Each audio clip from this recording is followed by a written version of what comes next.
अयोध्या में राम मंदिर पर धर्मध्वज फहराने के ठीक बाद महाराष्ट्र के मुख्यमंत्री देवेंद्र फडणवीस ने मंगलवार को अकोला जिले के हिवरखेड़ में पहुंचकर स्थानीय निकाय चुनावों के लिए प्रचार अभियान को तेज कर दिया।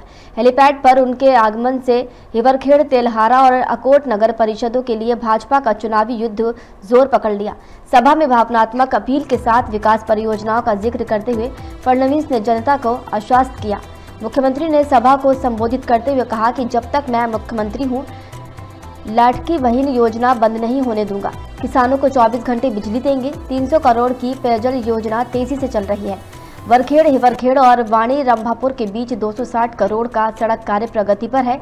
Hiwarkhed Khandwa broad gauge railway line पूरा होने से उत्तर दक्षिण दूरी कम होगी।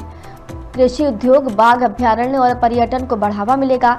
कृषि उत्पादों के लिए बाजार सुनिश्चित करेंगे। उद्योग व्यापार फलेगा फूलेगा, विकास ही हमारी भाषा है।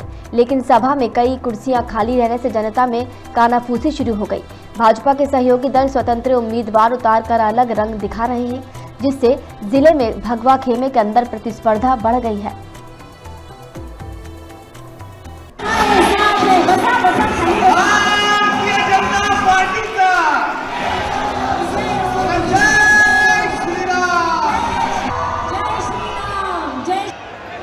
यानंतर मी माननीय श्री आकाशजी फुंडकर यांना विनंती करते की त्यांनी आणि म्हणून आम्ही या नगरपालिकेच्या निवडणुकांकडे केवळ या ठिकाणी भाजपचा झेंडा लागला पाहिजे या दृष्टीने बघत नाही, तर हा जो एक ब्ल्यू प्लॅन आम्ही ब्ल्यू प्रिंट या ठिकाणी तयार केली आहे की ज्या माध्यमातून हे सगळं शहरी जीवनमान आपल्याला बदलायचं आहे, लोकांना त्या ठिकाणी ईज ऑफ लिव्हिंग आपल्याला द्यायचं आहे, त्या दृष्टीनं खऱ्या अर्थानं या निवडणुकीमध्ये आपण उतरलेलो आहोत।